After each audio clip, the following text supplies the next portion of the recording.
తెలంగాణపై బీజేపీ అధిష్టానం ఫోకస్ పెట్టింది. గెలిపే లక్ష్యంగా వ్యూహాలు రచిస్తుంది. ఆ స్ట్రాటజీతోనే 2 ఎమ్మెల్సీ స్థానాలు గెలిచి కమలం వికసించింది. మండలిలో పార్టీ గెలవడానికి కెప్టెన్ డైరెక్షన్లో ఓ బీజేపీ కీలక నేత ఫామ్లోకి వచ్చి ప్రత్యర్థులను చిత్తు చేశారట. ఓడిపోయిన నల్గొండ టీచర్ సీటు విషయంలో పెద్దగా దృష్టి పెట్టలేదు కాబట్టి అలాంటి ఫలితం వచ్చిందని అనుకున్న మిగతా 2 సీట్లలో పరిస్థితి చూస్తే మాత్రం ఇక తెలంగాణ మాదేనన్నంత ధీమాగా ఉన్నారట కాషాయ నేతలు. ఇంతకీ పార్టీ గెలుపులో కీలక పాత్ర పోషించిన ఆ కెప్టెన్ ఎవరు? గెలుపులో కీలక పాత్ర పోషించిన ఆ ఛాంపియన్ ఎవరు? మండలి మ్యాచ్లో మ్యాన్ ఆఫ్ ద సిరీస్ ఎవరికి దక్కింది?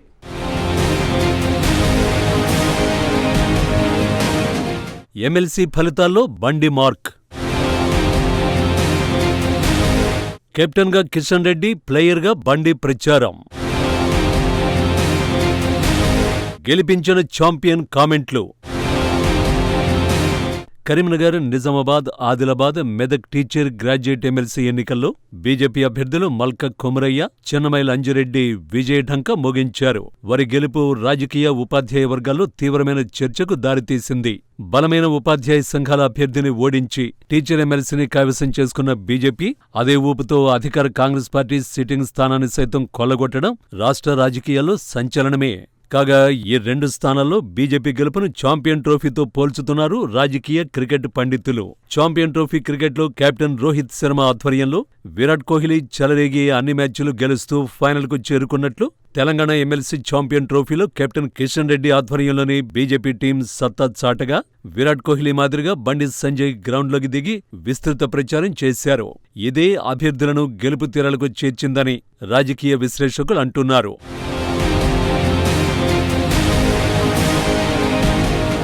3 ఎమ్మెల్సీ ఎన్నికల్లో ఏకంగా 2ంటిని బీజేపీ కైవసం చేసుకోవడం విశేషం.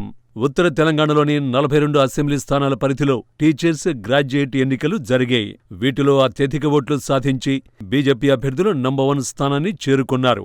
ఈ గెలుపునకు ప్రధాన కారణం కేంద్ర హోంశాఖ సహాయ మంత్రి బండి సంజయ్ రచించిన రాజకీయ ఎత్తుగడలతో పాటు ఆయన ప్రచార సరళి కారణమని ప్రత్యర్థి పార్టీలు, రాజకీయ విశ్లేషకులు సైతం అంగీకరిస్తున్నారు.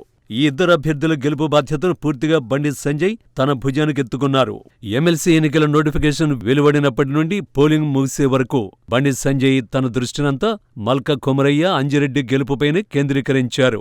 కేంద్ర మంత్రిగా బిజీగా ఉన్నప్పటికీ 15 రోజుల పాటు కరీంనగర్లోనే మకాం వేశారు. 25 మంది ఓటర్లకు ఒక ఇన్ఛార్జిని నియమించడంతో పాటు జిల్లాలు, పార్లమెంటు నియోజకవర్గాల వారీగా సమావేశాలు నిర్వహించడంతో పాటు ఆ సమావేశాలకు స్వయంగా తానే వెళ్లి వారికి దిశానిర్దేశం చేశారు.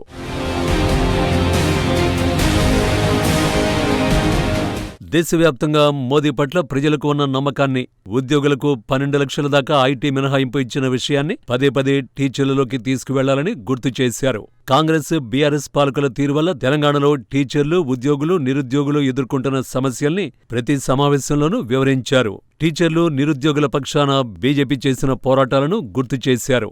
ముఖ్యంగా 317 జీవోకు వ్యతిరేకంగా, గ్రూప్ 1 పేపర్ లీకేజీకి వ్యతిరేకంగా జరిగిన పోరాటాలని, కార్యకర్తలు లాఠీ దెబ్బలు తింటూ రక్తం చిందించి జైలుకు వెళ్లిన ఘటనల్ని కళ్లకు కట్టినట్లు చెప్పారు.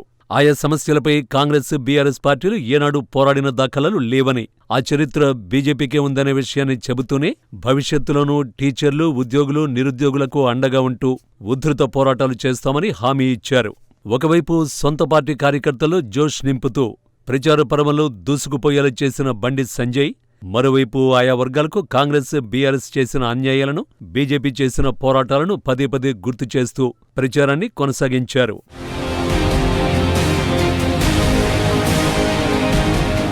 ఎన్నికల్లో బండి సంజయ్ రాజకీయ ఎత్తుగడలు, ప్రచార వ్యూహం వంటి అంశాలు కొమరయ్య, అంజిరెడ్డి గెలుపులో కీలక పాత్ర పోషించాయి. పోలింగుకు ముందు రోజు 3,50,000 గ్రాడ్యుయేట్ ఓటర్లతో నేరుగా టెలికాన్ఫరెన్స్ నిర్వహించి బీజేపీకి ఓటెందుకు వెయ్యాలో చెబుతూ బీజేపీ చేసిన పోరాటాలను గుర్తు చేశారు.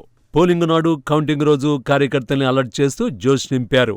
బండి సంజయ్ బీజేపీ రాష్ట్ర అధ్యక్షుడిగా ఉన్న సమయంలోనూ హైదరాబాద్, రంగారెడ్డి, మహబూబ్నగర్ టీచర్ ఎన్నికల్లో బీజేపీ అభ్యర్థి ఏవిఎన్ రెడ్డిని గెలిపించారు. అయితే 2 స్థానాల్లో గెలిచిన BJP Nalgonda, Khammam, Warangal teacher MLC ఎన్నికల్లో ఓడిపోవడంపై రాజకీయ వర్గాల్లో తీవ్ర చర్చ జరుగుతోంది.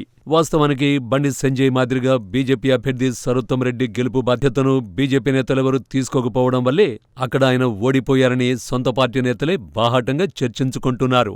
బండి సంజయ్ లాగే సరోత్తం రెడ్డి గెలుపు బాధ్యతను కూడా ఎవరో ఒకరు భుజాన వేసుకుని ఉంటే అక్కడ కూడా గెలిచే అవకాశాలుండేవని అభిప్రాయాన్ని వ్యక్తం చేస్తున్నారు.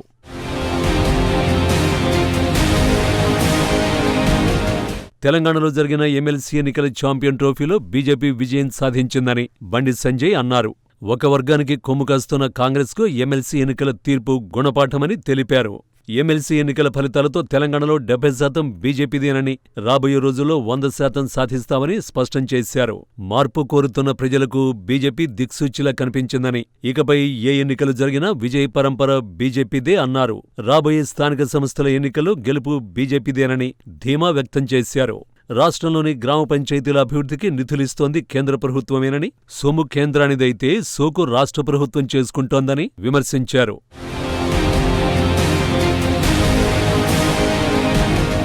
దీంతో ఇప్పటినుంచే గ్రామ పంచాయతీలకు కేంద్ర ప్రభుత్వం ఎలాంటి నిధులు ఇచ్చిందో ప్రజల్లోకి తీసుకువెళ్లాలన్న యోచనలో ఉన్నట్టు తెలుస్తోంది. మొత్తానికి 2 గ్రాడ్యుయేట్ ఎమ్మెల్సీ ఎన్నికల్లో బీజేపీ గెలవడంలో బండి కీలక పాత్ర పోషించారనే చర్చ పొలిటికల్ సర్కిల్లో జోరుగా జరుగుతోంది. బీజేపీ ఆడిన ప్రాక్టీస్ మ్యాచ్లో బండి సంజయ్ని మ్యాన్ ఆఫ్ ది మ్యాచ్గా అభివర్ణిస్తున్నారు రాజకీయ విశ్లేషకులు. ఇక ఎమ్మెల్సీ ఎన్నికల ఫలితాలు, బండి సంజయ్ కృషి భవిష్యత్తు రాష్ట్ర రాజకీయాల్లో ఎలాంటి మార్పుకు సంకేతం కాబోతున్నాయనే చర్చ రాజకీయ వర్గాల్లో జోరుగానే సాగుతోంది.